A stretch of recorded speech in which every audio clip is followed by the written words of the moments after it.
It's John Williams here at MIT, and today I want to talk about the future of work. So I'm going to ask the question, in 10 years from now, what kind of work will the human be doing, and what kind of work will the machine be doing? Now, this question was raised by an article in a newspaper where experts predict that 50% of the occupations today will no longer exist by 2025. So that's just in 10 years, 50% of the jobs that exist now will not exist. Now, this doesn't mean that the work won't be done, but it means that the work won't necessarily be done by humans.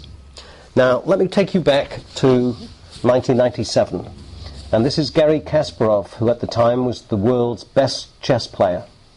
He was the grandmaster, and some people rated him the best chess player ever. Now, he played against a computer called Deep Blue that was programmed by some 4 IBM researchers to play chess. And in 1996, he defeated Deep Blue. But in 1997, in the rematch, Deep Blue defeated Garry Kasparov. And Garry Kasparov was deeply concerned because he felt that the machine was acting like a human, that the strategies the machine developed against him felt to him very much like he was playing another human. And in fact, he raised protests asking that they investigate whether there were some humans involved besides the computer. But today we realize that there weren't, that these were the developers, and that's the machine there, Deep Blue, as you see, a very large machine. But today, computer programs run on laptops, on quad cores, the Intel i7, for example. And there's many, many computer programs that play chess much better than the best human today. So the world champion today is Magnus Carlsen, and he's rated in the scoring system to have an ability around 2,900. The computer programs are significantly better. Houdini is rated 300 points better at 3,274, actually nearly 400 points better, and Rybka rated at 3,100. And today, the best chess is played by computer versus computer. And if you go to YouTube, you can see this game, Rybka versus Houdini, where the computers are playing very aggressive chess in a way that no human has ever played before.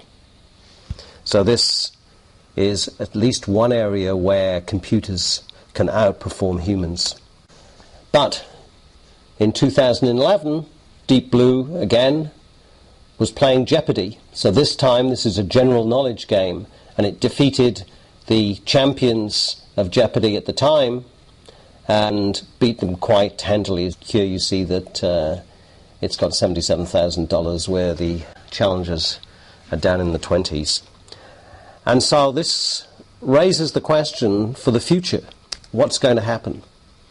And an MIT professor and another researcher, Erik Brynjolfsson and Andrew McAfee, have written a book called Race Against the Machine, in which they paint quite a dark picture, if you like, of machines replacing humans. And if you go to the factories, this is what you see in some factories today. So here, see if you can spot the humans. There are two, I believe, in this photograph. Here, I can only see one. Here, now, totally different area. This is in a hospital, and we've got computer-aided operations. And so it's clear that robots and machines can do a lot of tasks that today we as humans are performing. Here's a semi-autonomous drone. It's controlled by humans, but it has a lot of autonomous functions where it can actually make decisions for itself, and there's a great debate today about whether we're going to see machines fighting wars where humans are not perhaps in as much control as we'd like. So machines can certainly learn and can perform many, many tasks. The question is, what kinds of tasks are we going to be left with? Now, many people believe that by 2030 there will be a computer with as many transistors as the human brain has neurons. So we'll be able to build a machine comparable to the human brain. Now, the question is, are there things that we can do as humans that the machine cannot do? And I actually believe that is the case, that the machine will never replace the human. But there are other people that believe differently. So, for example, Ray Kurzweil talks about the singularity, and written a book, The Singularity is Near, saying that within the next 10 or 20 years, machines will be smarter than humans. Now that raises some scary issues. Now, he points out that at the moment we've got the law of accelerating returns, that research is moving ever faster. And we at MIT believe that. We can feel it ourselves. We see it ourselves every day. But there are some problems with machines. So machines deal just with symbols, but the thing is that the symbols, the words if you like, how does the machine ground those to something in the real world?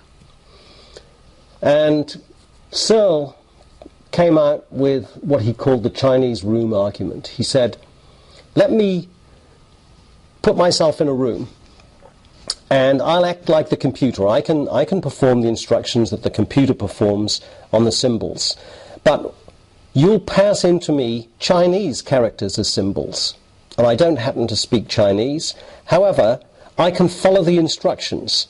So I'll manipulate the symbols and output whatever symbols the instructions lead to. So I'll act like the computer. But it's clear that I don't understand Chinese. So the machine itself just manipulates symbols, but doesn't understand what they mean. So even though it can print out words, say English words, it's not clear that it understands what they mean. So he believes that a machine can never have the same kind of understanding as a human. Now, J.R. Licklider in the 60s actually had a much more benevolent view of the computer. He talked about ManComputer Symbiosis. Today we talk about human-machine symbiosis.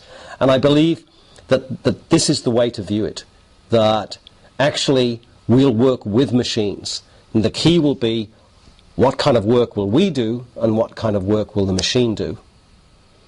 And you can tell today that we can't do without our machines, our smartphones, our laptops. We're kind of tied to them. I know I am. So I'd like to leave you with a question. What kind of tasks will we as humans be doing 10 years from now? The machines will be able to do a lot. Any task that can be systematized can probably be done by a machine. But I'd like to hear from you what kind of tasks you think we'll be doing 10 years from now. I look forward to seeing your comments on the web. So goodbye for now.